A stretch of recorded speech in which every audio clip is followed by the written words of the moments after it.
we try our best to inform.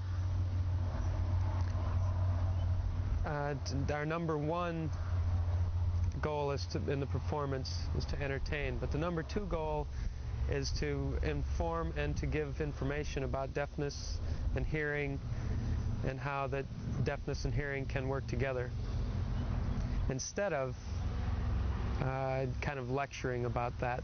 Deaf people are this.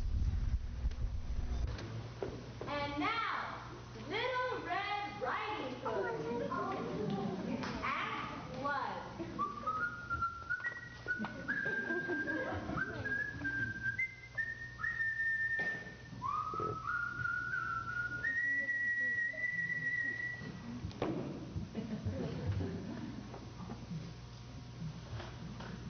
Hello, little girl. Hello, Mr. Wolf. Where are you going? To see my grandmother.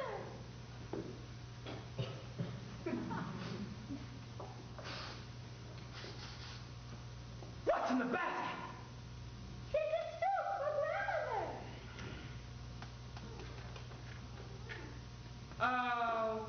Where's her house? At the end of the forest. Okay. Have a nice day. Okay, bye-bye.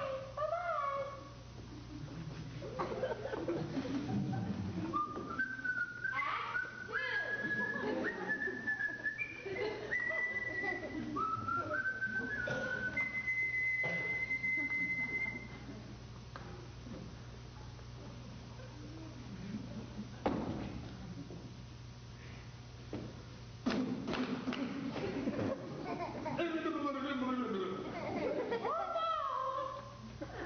It's me, Grandma. I brought you some chicken soup. Oh, great.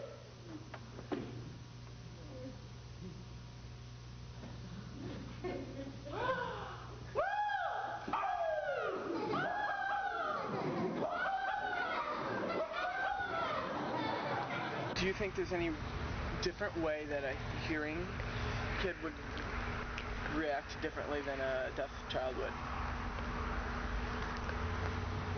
Who are you asking? Both. Feel free to jump in. Yeah, I think so, because deaf kids are aware of deafness, and many hearing children are not. So the reaction is different. But it's also, there is a similarity too, in that deaf kids too are surprised to see, wow, hearing people, they're not so bad. They can communicate. They can sign pretty naturally, and wow, you know, and they respect deaf people. Wow. So in that way, you see the reverse happening as well.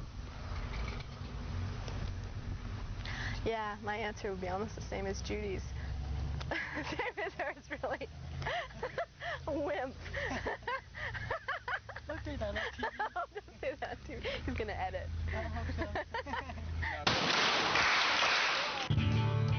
Do the hand jive, sing this song. Hand jive, do crazy hand jive. You can talk with your hands to say hello. Do the high five, way to go. I think that the goals of the show, you right? Show. The goals of the show are to combine hearing and deaf cultures into one kind of performance. And I think the music is a good example of that kind of thing, because you're using what's usually a hearing kind of entertainment, and you're adding sign language to it, so that it's a place where both languages can be used. And also, I think, like in the dance, it gives people an idea that deaf people might be able to do some things that they probably would have suspected that they can't do. Deaf people can't dance. They can't hear. How can they dance? And then they see deaf people dancing. So they're, well, if they can do that, maybe they can run a computer or whatever. And now we'd like to present a song. It's called Chubby Monkey's Tree. And it was written by Bill O'Brien. Chubby monkeys in the trees, in the trees. Chubby monkeys in the trees do what they please. They don't let no skinny little monkey climb up on a chubby monkey's tree. We have no room for skinny little monkeys. They are too dumb and probably have fleas. Chubby monkeys in the trees, in the trees. Chubby monkeys in the trees.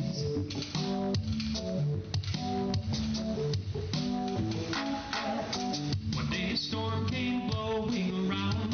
The chubby monkeys all fell to the ground. There they sat all wearing a frown. For a chubby monkey they all found to roll around and around on the ground. But he could not climb back up a tree. Chubby monkeys on the ground, on the ground. Chubby monkeys on the ground.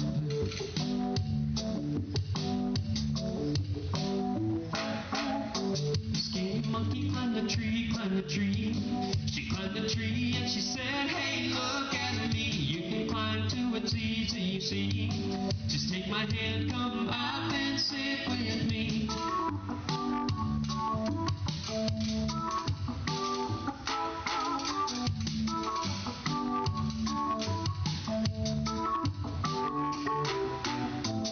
All the monkeys back in the trees said skinny monkeys are okay by me. All the monkeys back in the trees. All the monkeys in the trees.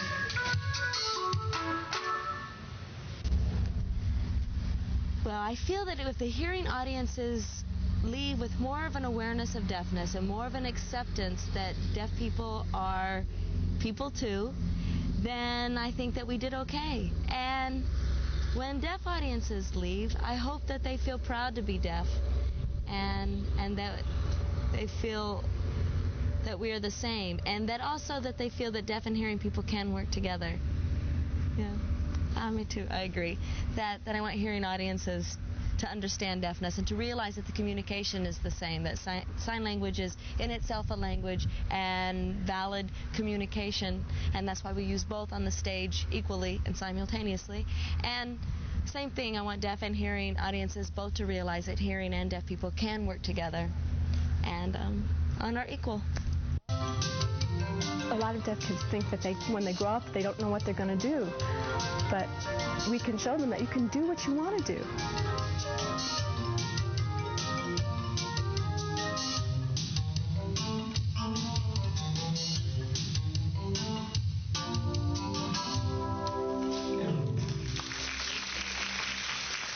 There was one time that I'll never forget.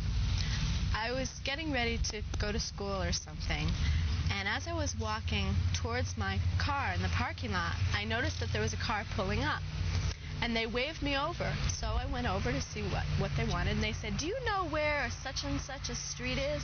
And I said, I'm sorry, I didn't understand. Do you mind repeating it? Because I'm deaf. And they just said, never mind, and they rolled up their window and they drove away.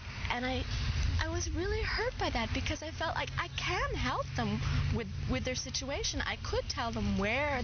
I know the area well, but the one thing I just want to emphasize is please don't be afraid of deaf people, because communication can work. You can use body language, you can write on a piece of paper, you can use something. Maybe if they speak slowly, I could read their lips. They just need to have patience. I have patience. They should too.